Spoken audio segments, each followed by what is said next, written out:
नमस्कार मंडळी, टिकल ते पॉलिटिकल या एपिसोडमध्ये आपलं स्वागत आहे। आज आपल्याकडे असे व्यक्तिमत्व आलेलं आहे ज्याची चर्चा गडिंग्लज शहरावर होत आहे, कारण ते प्रभाग 5 मधून लढत आहेत। मग सर्वांना समजलं असेल आपण कुणासोबत आपण चर्चा करणार आहोत। तर आपल्यासोबत आहेत राहुलजी शिरकोळे, जे की प्रभाग क्रमांक 5 मधून लढत आहेत। या लढतीकडे गडिंग्लज तालुक्यासह शहराचं आणि जिल्ह्याचं लक्ष लागले। राहुल शिरकोळे म्हणजे प्रत्येक पुढाऱ्याच्या मनामनातलं व्यक्तिमत्व, प्रत्येक सर्वसामान्याच्या मनामनातलं हृदयात बसलेलं व्यक्तिमत्व, त्यानंतर मुरब्बी राजकारण्यांच्या संगतीत असणारं नेतृत्व, सर्वसामान्य कार्यकर्त्यांशी नाळ जोडलेलं नेतृत्व, अशा विविध अंगांनी घडलेलं हे नेतृत्व आज आपल्या सोबत आहे। प्रभाग 5च्या लढतीविषयी जाणून घेणार आहोत। सर्वांना सस्पेन्स आहे, सर्वांना उत्सुकता आहे।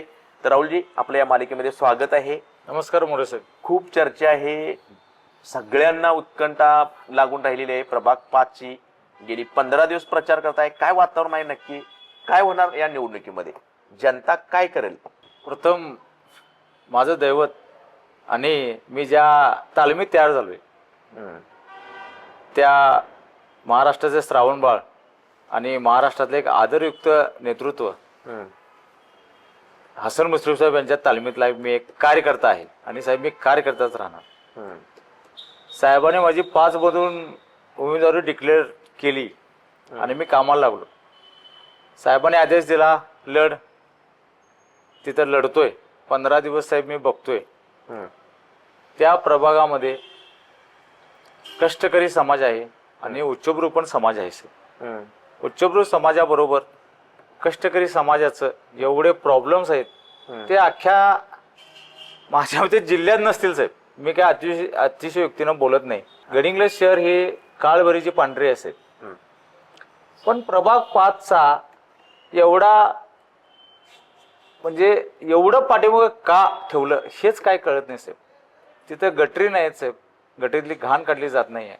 ओपन स्पेसमध्ये जवळजवळ 6 ते 7 फुटं झाडं वाढलेली आहेत साहेब। गावात कुठल्याही प्रभागामध्ये नाही तेवढे ओपन स्पेस प्रभाग 5 मध्ये आहेत आणि अतिशय योग्य, रेखीव आणि एक आखलेलं असा तो प्रभाग आहे। नाही, आपण समस्यांच्यावर जाऊ नंतर।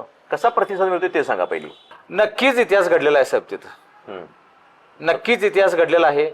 आणि माझ्याबरोबर माझ्या ज्या सहकारी प्राध्यापिका आहेत, म्हणजे त्या खरोखरच एक सुसंस्कृत व्यक्तिमत्व असलेले प्राध्यापिकांचा आणि माझा मोठ्या मताधिक्यानं विजय झालेला आहे साहेब। लोकांनी ठरवलेलं आहे साहेब, यात काहीही तिळमाळ शंका नाही। आणि विरोधकांच्या पायाखालची वाळू सरकलेली आहे। आमच्या दोघांचा मोठ्या मताधिक्याने प्रभाग 5 मधील जनता विकासासाठी विजय करणार साहेब, नक्की, राजकारणासाठी नाही। इतका आत्मविश्वास? प्रचंड समस्या आहेत। नाही, समस्या असतील, आत्मविश्वास की ओव्हर कॉन्फिडन्स? लोकांनी जे भरभरून प्रेम दिलं आणि ज्यांना ज्याची गरज होती ते स्वतः मी उमेदवार व प्राध्यापिकेच्या माध्यमातून उमेदवार कसा असावा हे त्यांना आता लक्षात आलं। त्यांच्या जीवावरच मी हे बोलतोय सर। साहेबाच्या प्रभाग 5 मध्ये बऱ्यापैकी कोपरा सभा, गाठी भेटी झाल्यात। राहुल शिरकोळे हर काम्या म्हणाले साहेब, काय नेमकं हर काम्या म्हणजे? गडिंग्लजच्या लोकांना राहुल शिरकोळे हे नाव परिचित नाही हे कदाचित कुणाला, म्हणजे स्वतःच्या तोंडावर मी काय स्वतःच हे करत नाही। खरं माझ्या राजकीय याच्यामध्ये मी राजकारण न करता आजपर्यंत मी सामाजिक कामच केली साहेब। मग कुणाचीही सुखदुःख असो, प्रत्येकाच्या उमऱ्याच्या आत जाऊन, किचनपर्यंत जाऊन, विश्वासाला पात्र राहून, आणि किचनपर्यंत कोण जाऊ शकतं? जो महिलांचा विश्वास प्राप्त केलेला असतो तोच जाऊ शकतो साहेब। आदर सन्मान कर। हो हो हो, मी आजपर्यंत काळवेळच्या पांढरीमध्ये सुसंस्कृत वागलेलो आहे। आणि त्यांचं कुणाचंही साधं जरी मला पोरगं जरी हात केलं आणि त्याचं काही काम असेल तर मी त्याचं करतो। मग ते वयोवृद्ध असू देत, यंग असू देत, त्या माझ्या आई असू देत, माझ्या बहिणी असू देत, मला हक्कानं बोलून कामं सांगतात साहेब। आणि मी त्याच्यात कधीही कमी पडलो नाही। माझे आजोबांची आणि माझी वडिलांची म्हणजे ते लक्ष्मीपुत्र आहे साहेब। खरं मी त्याचा कधीही गर्व केलेला नाही। मी एक सामान्य कार्यकर्ता, मी हसन मुश्रीफाचा कार्यकर्ता म्हणूनच वागलो साहेब आणि वागत राहणार साहेब। साहेब जसं म्हणतात की राहुलला तुम्ही पाणीपट्टी भरायला सांगा, तुम्ही लाईट बिल भरायला सांगा, घरात पाणी भरायला सांगा, करल का हो राहुल शिरकुले? हे राहुल शिरकुळे आधीपासून करत आलेलाच आहे सर. हा. साहेब महाराष्ट्राचा एवढा मोठा माणूस, हम्म. हे तोंडातनं नाव घेणं त्यांचं प्रत्येक रिडिंग असतं सर. हम्म. ते रिडिंगवरच साहेब बोललेत ना. हम्म. आणि प्रभागातील लोकांनी काहीही अडचण असो, काहीही, त्यांनी सकाळी 4ला जरी फोन लावला तर 4 वाजून 10 मिनिटांनी प्रभागातील लोकांसाठी हजर आहे. आहे ना. हो. काय कामं केलेत का हो तुम्ही तिथं? म्हणजे पक्षाच्या माध्यमातून असू दे, मुश्रीफ साहेबांच्या माध्यमातून तुमच्या प्रभागमध्ये काय काम झालेत का? प्रभाग 5 मध्ये म्हणताय ना. हा, प्रभाग 5 मध्ये. प्रभाग 5 मध्ये सगळ्यात महत्वाचं म्हणजे गांधीनगरचा जो प्रॉपर्टीचा कार्ड आहे, तो तेथील सिद्धार्थ बन्ने, अभिषेक पाटील आणि याच्यात सर्वात जबरदस्त भूमिका म्हणजे वंटुमोरे साहेबांची. त्यांनी खरोखर किल्ला लढवला व ह्यांना पडद्याच्या पाठीमागून सपोर्ट करण्याचं काम जे असेल तो राहुल शिरकुळेने केलेलं आहे, हे त्यांनाही माहीत. फक्त तेथील लोक राहणारी ही अतिशय सुसंस्कृत व वेल एज्युकेटेड लोक आहेत सर. पण महाराष्ट्राच्या इतिहासामध्ये स्वतःची घरं स्वतःच्या नावावर नसणारं हे एकमेव उदाहरण होतं. 70 वर्ष तुम्ही का त्यांची घरं त्यांच्या नावावर केली नाही हो? ही कुठली हुकुमशाही? आणि काय केली नाही? त्या घरावरती 5,000चं कर्ज निघत नव्हतं सर. हे जे प्रॉपर्टीचं जे काम झालं हे फक्त आणि फक्त हसन मुश्रीफ यांच्यामुळे झालं.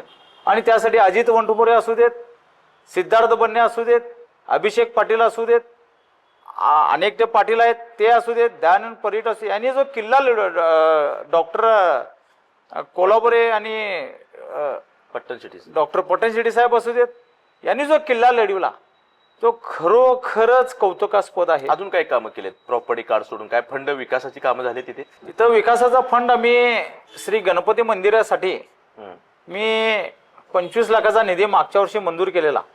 गडिंग्लजकरांचा आराध्य दैवत गणपतीचं मंदिर आहे. मी 4 वेळा गेलो साहेब त्या फंड घ्या म्हणून 25 लाखाचा फंड. तिथं गेल्यानंतर परत 25 लाखाचा फंड, असं 50 लाखाचा फंड मी त्या मंदिरासाठी द्यायची माझी अगदी मनातून आणि एक भक्तिभावाची हे होतं. पण तेथील लोकांनी ते का नाकारणं मला अजूनही त्याचं गुड कळत नाही. तिथे गटर्स रस्त्यांची काय कामं झाले? गटर्स रस्ते मुश्रीफ साहेबांच्या माध्यमातून सध्या झाली. प्रशासक जेव्हा आलं ना त्यावेळी झाली, त्याच्या आधी झालीच नाही, पूर्वी नाही झाली. आणि गांधीनगर मधील लोकांना बसण्यासाठी तो एकमेव ओपन स्पेस आहे. त्यात तुम्ही साधी मोडकी खुर्ची सुद्धा ठेवला नाही.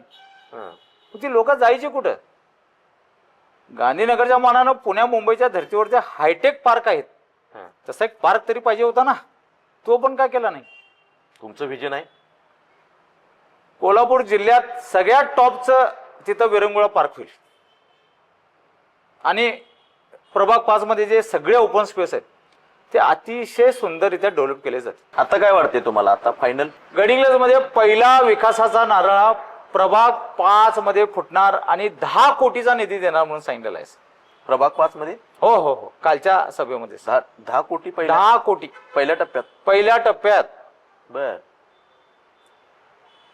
निधी आणण्यासाठी राज्यात प्रसिद्ध असलेला महाराष्ट्राचा श्रावण बाळ यांनी कालच्या सभेमध्ये अख्ख्या गडिंग्लज मध्ये सत्ता आल्यास पहिला विकासाचा नारळ हा प्रभाग 5 मध्ये फुटला आणि तो 10 कोटीचा निधी साहेबांनी जाहीर केलेला आहे. चांगली गोष्ट आहे. सत्ता आले, 10 कोटीचा नारळ फुटतोय. या निमित्ताने तुमच्या मतदारांना काय सांगताय? खूप छान तुमचं व्हिजन घेऊन तुम्ही जात आहात. टेकल ते पॉलिटिकल या मालिकेतून गडिंग्लजकरांना काय निरोप देताय आमच्या या सबस्क्राईबना किंवा आमच्या प्रेक्षकांना? प्रभाग क्रमांक 5 मधील नागरिकांना माझी अगदी मनापासून नम्र विनंती आहे. मी स्वतः राहुल सुभाष शिरकुळे, प्राध्यापिका स्नेहा संजय पाटील व नगराध्यक्ष पदाचे उमेदवार महेश तुर्बटबन यांना जे तुम्ही मत देणार आहे ते विकासाला आणि स्वतःच्या डेव्हलपमेंटला देणार आहे एवढं सांगतो आणि थांबतो. जय हिंद, जय महाराष्ट्र.